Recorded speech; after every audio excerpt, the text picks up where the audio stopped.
Welcome to the final section of the course. In this part, we will explore some of the big questions and challenges that come with using AI in agriculture. So let's start with something many people don't realize at first. AI can be biased. So let's break that down in a simple way. What is biased AI? AI learns from data. We have already learned about this aspect. But if the data is incomplete or unbalanced, or if it does not have any diversity, the AI can develop bias, meaning it gives better results for some people or some situations and worse results for others. In farming, that can create problems. And I can give just a simple example about that.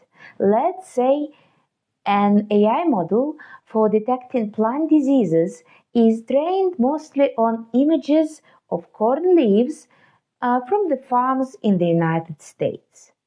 And now let's imagine a farmer in Africa or in Southeast Asia or in India tries to use the same tool, but it doesn't recognize local leaf shapes, or maybe light conditions, or maybe some common diseases in that region.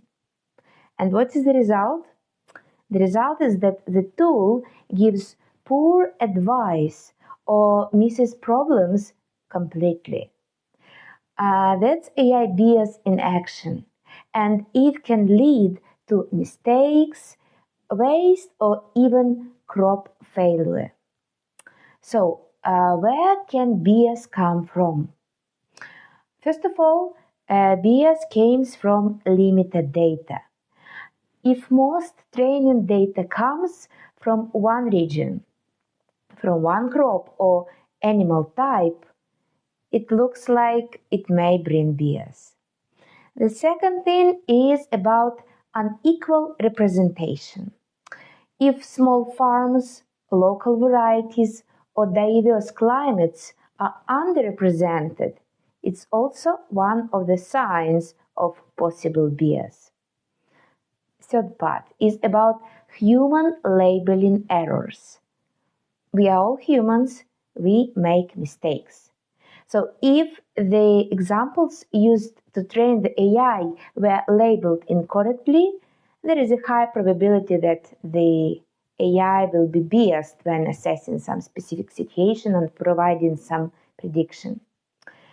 So the good news is there are ways to reduce bias and build more fair and more inclusive AI tools. First of all, and the greatest advice is just to use diverse datasets. So please include photos and data from different countries, crops and climates if you are developing a new AI model. The second thing is about testing AI in real-world situations and real field settings. So please always try tools on your own farm or community before relying on them. So try, is it still working in your conditions, or is just the ad which was working nicely and demonstrating some nice results? Also, it's very important to give feedback. Some apps and platforms allow users to correct mistakes. We are speaking about that feedback loop, if you remember, we spoke about that. So please help to improve the model. Supporting open data projects. The more farmers contribute, the better AI becomes for everyone. So please, if you can contribute either data, either your feedback, do it. And we also must speak about the worst part. The worst part is that sometimes you don't know is it biased or not until the damage is done. So the final thought regarding the biased AI is that we need to ask, who trained this AI? Whose data is it learning from? And does it understand your reality? So these questions are the core questions. By being aware of bias, you are already one step closer to using AI more responsibly and more effectively. So, in the next lesson, we'll talk about another important question. Who owns the data on your farm? And what happens to it if it's processed by AI? So, let's keep going.